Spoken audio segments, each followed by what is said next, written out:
Hello everyone.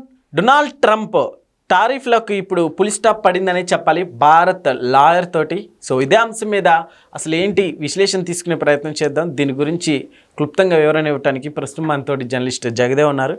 ఇంటర్వ్యూలోకి వెళ్ళిపోదాం. Hello sir. Hello Zakir. Yes sir, ఏంటి sir ఇప్పుడు నిజంగా టారిఫ్లకి పుల్ స్టాప్ పడచ్చు అంటారా?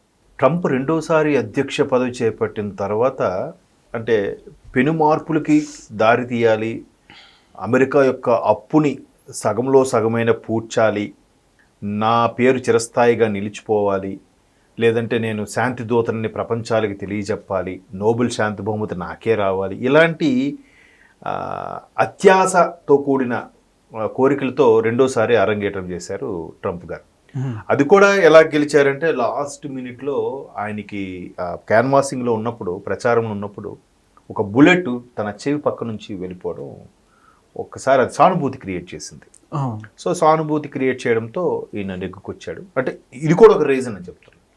సో వచ్చిన తర్వాత రకరకాల టారిఫ్లని అవని ఇవన్నీ బాగా బారాయించి, అంటే శత్రు దేశాలు లేదు, మిత్రు దేశాలు లేదు, అందరితో కూడా వైరం తెచ్చుకునేలాగా అందరినీ నేను ప్రపంచ పెద్దన్న, ప్రపంచ పెద్ద దేశం మాది, మేము ఏం చెప్పినా ఎవడైనా తోక జాడించాల్సింది వీలు లేదు, మేము చెప్పినట్టే వినాలి అనే ధోరణిలో ప్రవర్తించడం అనేది అక్కడ ఎస్పెషల్లీ యూత్, స్టూడెంట్స్, నిరుద్యోగులు ఎవరైతే ఉన్నారో వాళ్ళు వాషింగ్టన్ డీసీ వీధుల్లోకి వచ్చి నిరసన తెలియజేయడం, మెయిన్ సిటీస్లో కూడా నిరసన తెలియజేయడం, కాలిఫోర్నియాలో కానీ న్యూయార్క్లో కానీ లాంటి సిటీస్లో.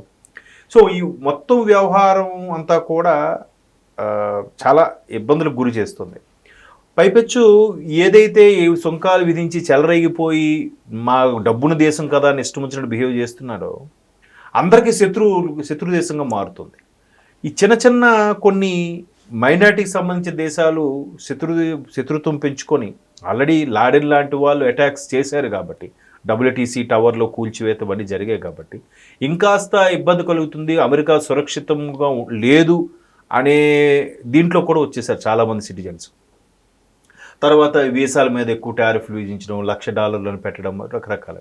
అయితే ఇప్పుడు డెమోక్రాటిక్ అంటే యాంటీగా ఉండేవాళ్ళు ఎవరైతే ఉన్నారో ప్రతిపక్ష హోదాలో ఎక్కువగా డెమోక్రాటిక్ రాష్ట్రాలు ఏవైతే ఉన్నాయో 50 రాష్ట్రాల్లో, ఆ డెమోక్రాటిక్ రాష్ట్రాలన్నీ కూడా ఈయన మీద ఒక కేసు ఫైల్ చేసి సుప్రీంకోర్టుకే అది కంప్లైంట్స్ ఇచ్చేలాగా ఒక కేసు ఫైల్ చేశారు.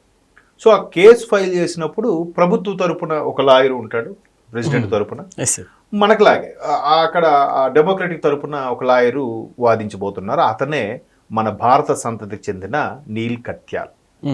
ఆయన ఏల్ లా ఇన్స్టిట్యూట్ అని ఒకటి పెద్ద యూనివర్సిటీ అని ఒకటి ఉంది యుఎస్లో, బెస్ట్ లా యూనివర్సిటీ అది ఏల్ లా యూనివర్సిటీ. అందులో ఆయన డిగ్రీ తీసుకున్నాడు.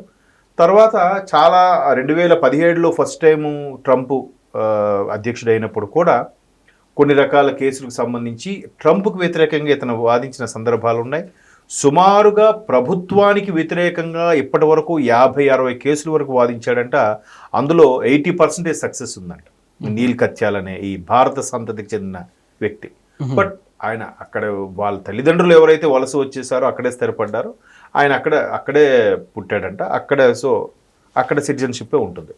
సో అటువంటి నీల్ కత్యాలు భారత సంతతికి చెందినవాడు అవడం వల్ల, డెమోక్రటిక్కి సపోర్ట్గా ఉండడం వల్ల ఏదైతే ట్రంప్కు వ్యతిరేకంగా కొన్ని జరుగుతున్నాయో వాటన్నిటిని కూడా ప్రశ్నించబోయడానికి సిద్ధంగా ఉన్నారు. అండ్ మోర్ ఓవర్ ఏ దేశంలో అయినా, ప్రపంచంలో ఎక్కడైనా కూడా న్యాయ వ్యవస్థకి కాస్త ఇంపార్టెన్స్ ఉంటుంది. ఏదో ఈ పాకిస్తాన్ లాంటి దేశాలకి, బిలిబిత్తిరి దేశాలకి ఉండదు, కానీ అమెరికా లాంటి దేశాలు, ఇప్పుడు మనలాంటి భారతదేశం లాంటి పెద్ద పెద్ద ప్రజాస్వామ్య దేశాలకి సంబంధించి ఈ విధమైన సుప్రీంకోర్టు ఏదైతే ఉందో ఉన్నత న్యాయస్థానం, దాని యొక్క తీర్పును గౌరవిస్తారు, దానికి ఒబేయే ప్రతి ఒక్కరు జీవిస్తూ ఉంటారు.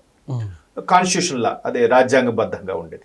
సో ఇక్కడ కూడా వీళ్ళు ఏదైతే కేసు ఫైల్ చేశారో దానికి అనుగుణంగా ఫైట్ చేయబోతున్నారు. కాబట్టి ఎప్పుడైతే నీల్ కత్యాల్ ఈ కేసు టేక్ ఓవర్ చేశారో ఆల్రెడీ వీళ్ళకి ఒక భయం పట్టుకుందంట. ఇది ఎవరైతే వీళ్ళు లేబర్ పార్టీ కాదు, అది యూకేదే కదా, సరే ప్రెసిడెంట్కి సంబంధించిన వాళ్ళు కూడా అరే నీల్ కత్యాలు వాదిస్తున్నారంటే ఖచ్చితంగా మనం కేసు ఓడిపోతామేమో అనే భయం అయితే ఇప్పటికే స్టార్ట్ అయింది. ఎందుకు ప్రతిదీ కూడా ఇట్లా సుంకాలు విధించడము, లేనిపోని స్టేట్మెంట్స్ ఇవ్వడము, ఎక్కువ సార్లు అధ్యక్షుడైన అతి కొద్ది కాలంలోనే ప్రపంచ దేశాలు ఎక్కువ దేశాలు తిరిగి దాన్ని ఎక్స్పెండిచర్గా చూపించడము. మనకులాగే ప్రతిదీ కూడా అక్కడ కూడా కరప్షన్ ఉంది లేదనట్లేదు. ప్రతి కరప్షన్ లేని దేశం అంటూ ఏం లేదు. కాకపోతే ర్యాంకింగ్స్ ప్రకారం చూస్తే మనది టాప్ 10లోనో 20లో ఉండొచ్చు ఇండియా, లేదంటే అమెరికా కూడా టాప్ 30లోనో 40లోనో ఉండొచ్చు. మేబీ లాస్ట్ టైం కూడా సర్వే ఏదో చేశారు. సో ప్రతి దగ్గర కూడా కరప్షన్ ఉంది. దాని రకరకాలుగా ఈయన కూడా బిజినెస్ మ్యాన్ కాబట్టి అధ్యక్షుడిగా ఉన్నప్పుడే తన బిజినెస్లన్నీ సెటరేట్ చేసుకోవాలి, బిజినెస్కి ఆపాదించుకునేలాగా మెల్లమెల్లగా సైడ్ చేయాలనే ఉద్దేశంలో కొన్ని చేస్తున్నాడు. కొన్ని షేర్ బ్రోకింగ్ షేక్ అయ్యేలా కూడా కొన్ని స్టేట్మెంట్స్ ఇస్తున్నాడు వాళ్ళ తాలూకు వ్యక్తులు లాభపడే విధంగా. సో అవి కూడా ఎలిగేషన్స్ ఉన్నాయి. ఒక్కొక్కసారి విదేశాల నుంచి వచ్చిన వాళ్ళు పనిచేసిన అందరూ తీసేస్తే అక్కడ దేశీయంగా పనిచేసే వాళ్ళందరూ ఎంత ప్రెజర్ పడుతుంది. ఒక కంపెనీలో 100 మంది ఉన్నారంటే అందులో 60 మంది దేశీయులు ఉండొచ్చు, మిగతా 40 మంది విదేశీయులు పనిచేసినప్పుడు 40 మందిని తీసేస్తే మీకు అది విధిస్తున్నా, ఇది విధిస్తున్నా, టారిఫ్లు విధిస్తున్నా, మీ వీసా కాస్ట్ పెంచేస్తున్నా అంటే ఈ 40 మంది ఒకేసారి వెళ్ళిపోతే 60 మంది ఆ 100 మంది చేయాల్సిన పని 60 మంది చేయగలరా? పైగా అమెరికాలో ఇంకొకటి ఏంటంటే ఆడు ప్లంబర్ అవని, వాష్రూమ్ క్లీన్ చేసేవాడు అవని, ఎలక్ట్రీషియన్ ఎవడైనా సరే రోజుకి 8 గంటలే పనిచేస్తాడు. దానికి తోడు సోమవారం నుంచి శుక్రవారంగా పనిచేస్తాడు. శని ఆదివారాలు వస్తే ఎవ్వడూ పనే చేయడు. సో ఇట్లాంటి టారిఫ్లను విధించడం వల్ల అక్కడ ఉండే స్థానికంగా ఉండే వాళ్ళకి ఇబ్బంది, దాన్ని నమ్ముకొని విదేశాల నుంచి వెళ్ళే వాళ్ళకి కూడా ఇబ్బందిగా ఉంది. సో ఈయన నీల్ కత్యాలు కరెక్ట్గా రాటు దించేలాంటి క్వైరీస్తో, అటువంటి పదునైన వాదనలతో ఉన్నాడు కాబట్టే ఓడిపోతారని భయం కలుగుతుంది. కాబట్టే ట్రంప్ ఒక స్టేట్మెంట్ కూడా ఇచ్చాడు ఆయన. అంటే ఇది ఇలా కేసు రాబోతుంది, మేము అమెరికా అత్యంత సురక్షితంగా అత్యంత సంపన్న దేశంగా తీర్చిదిద్దాలని ఇవన్నీ చేస్తున్నాం. ఒకవేళ కేసులో గెలిస్తే ఖచ్చితంగా అమెరికా ప్రపంచంలోనే అత్యంత సంపన్న దేశంగాను సురక్షిత దేశంగాను ఉంటుందట. ఒకవేళ ఓడిపోతట అమెరికాని ఇంకెవడు కాపాడలేడు అన్నట్టుగా ఒక స్టేట్మెంట్ ఇచ్చాడు ఆయన. అది ఎంతవరకు కరెక్ట్? నువ్వు ఒక అమెరికా పౌరుడు అయ్యుండి అమెరికా నాశనం కోరుకుంటున్నట్టుగా లేదు ఒక అధ్యక్షుడిగా ఉండి. అంటే ఈయన గెలిస్తే అమెరికా సురక్షితం ఉన్నట్టట ఈ కేసులో. ఈయన కేసులో ఓడిపోతే అమెరికా సురక్షితం కాదు, అమెరికా సంపన్న దేశం కాదు, అప్పుల్లో కూరుకుపోతుంది అనేలాగా ఉంటే ఇక్కడే ఒక యాంటీ వచ్చేసింది కదా. సో ఇట్లాంటి తెలుసో తెలియక ఇచ్చిన స్టేట్మెంట్స్తో ఆయన మరి కాస్త ఇరుక్కుపోతున్నాడు అనేది ఒక అభిప్రాయం. ఇప్పుడు వీళ్ళ తరపున కూడా ట్రెజరీకి సంబంధించిన సెక్రటరీని ఎవరినో పంపిస్తున్నారు, బోసే ఏదో సంథింగ్ అని పేరు.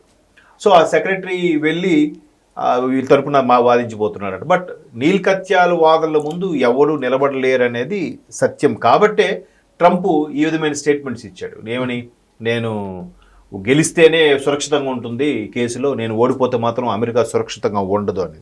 అది చాలా ఒక విధంగా తప్పుడు స్టేట్మెంట్ అది. చూద్దాం మరి నీల్ కత్యాలు పదునైన వాదనల ముందు ట్రంప్ నిలబడగలుగుతాడు, ట్రంప్ ప్రభుత్వం కూలిపోతుందా, దాని అక్కడ సుప్రీంకోర్టు ఇచ్చే తీర్పుకి, అమెరికా సుప్రీంకోర్టు ఇచ్చే తీర్పుకి ఎంతవరకు వీళ్ళు కట్టుబడి ఉంటారనేది కూడా 2 రోజుల్లో వార్తలు వచ్చాక మనకు తెలుస్తుంది. Okay sir, thank you.